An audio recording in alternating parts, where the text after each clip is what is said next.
السلام علیکم ویورز کیسے ہیں آپ ویورز؟ رمضان کا مہینہ ہے اور میں آپ کو بتانا چاہتا ہوں کہ رمضان انسان کے جسم پہ، ہمارے جسم پہ، مسلمان جو روزے رکھتے ہیں ان کے جسم پہ کیا اثر ڈالتا ہے، اس کی تھوڑی سی تفصیل آپ کو بتانا چاہتا ہوں. آپ کا ایمان تازہ ہو جائے گا سن کر.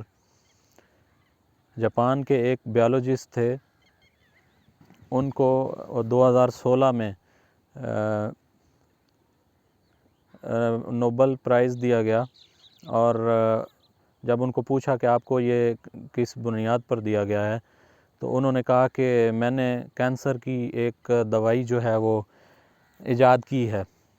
جب ان سے تفصیل میں اس بارے میں انٹرویو لیا گیا تو انہوں نے کہا کہ دوائی نہیں، میں نے کینسر سے بچنے کے لیے ایک حل تلاش کر لیا ہے، اور اگر آپ اس پہ عمل کریں تو اس کا جو آپ کینسر جیسے خطرناک مرض سے بچ سکتے ہیں. تو اس کی تفصیل انہوں نے یوں بتائی کہ جب ہمارے جسم میں جب ہمیں بھوک لگتی ہے اور ہمارے جسم میں غذا کی کمی ہوتی ہے، تو اس وقت اگر جسم کو کھانا وقت پر نہ دیا جائے تو ہمارا جسم اندر ہی موجود جو گلے سڑے اور مردہ خلیے ہوتے ہیں ان کو سیلز کو کھانا شروع کر دیتا ہے، جس سے کینسر جیسے مرض سے بچنے میں مدد ملتی ہے. تو ان سے پوچھا گیا کہ کتنی دیر کے لیے یہ کرنا چاہیے. انہوں نے کہا کہ سال میں 20 سے 25 دن اور 8 سے 10 گھنٹے اگر آپ بھوکے رہتے ہیں ایک سال کے اندر 20 سے 25 دن 8 سے 10 گھنٹے اگر آپ بھوکے رہتے ہیں تو آپ کو کینسر ہونے کے چانس بہت کم ہو جاتے ہیں. اور آپ اندازہ لگائیں، اس سے ہمیں سمجھ آ گئی کہ اللہ تعالیٰ نے روزے ہم پر کیوں فرض کیے ہیں، اور پیارے آقا دو عالم صلی اللہ علیہ وآلہ وسلم نے کیوں فرمایا کہ ہر چیز کی زکوٰۃ ہے اور روزہ جسم کی زکوٰۃ ہے.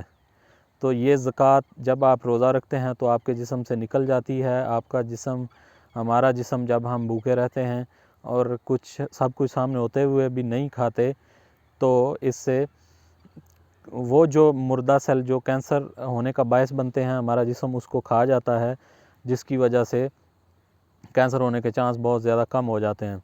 یہ سائنٹیفکلی پروو ہو چکا ہے، اور اللہ تعالیٰ کا ہم لاکھ لاکھ شکر ادا کرتے ہیں کہ جس نے عبادت تو ایک طرف، اس کے جو ہمارے جسم پہ جو جسمانی اثرات ہوتے ہیں وہ اتنے بڑے اور اتنے اچھے ہیں کہ ہم اگر اس کا ہی شکر ادا کرنا شروع کر دیں تو ہم الفاظ میں اور کبھی بھی وہ شکر ادا نہیں کر سکتے. اور دوسری روحانی جو رمضان کی افادیت ہے وہ تو آپ سب جانتے ہیں، آپ سنتے رہتے ہیں علماء سے. یہ جسمانی جو فائدہ ہے وہ، اور نبی علیہ السلام کا فرمان عالی شان ہے کہ کھاؤ پیو لیکن حد سے تجاوز نہ کرو. اتنا ہی کھایا جائے کہ جو آپ کو صحت مند بنائے، نہ کہ آپ کو بیمار کرے.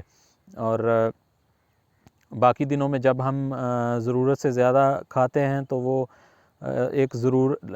اتنا جتنا جسم کو چاہیے اس سے جب بڑھ جاتا ہے تو اس کے بعد وہ فیٹ بننا شروع ہو جاتی ہے، اور وہ فیٹ آپ کو تھکا ہوا اور سستی پیدا کرتی ہے. آپ کے جسم میں بہت سارے امراض جیسے امراض قلب اور اس طرح کی چیزیں، بہت ساری چیزیں اس سے جنم لیتی ہیں.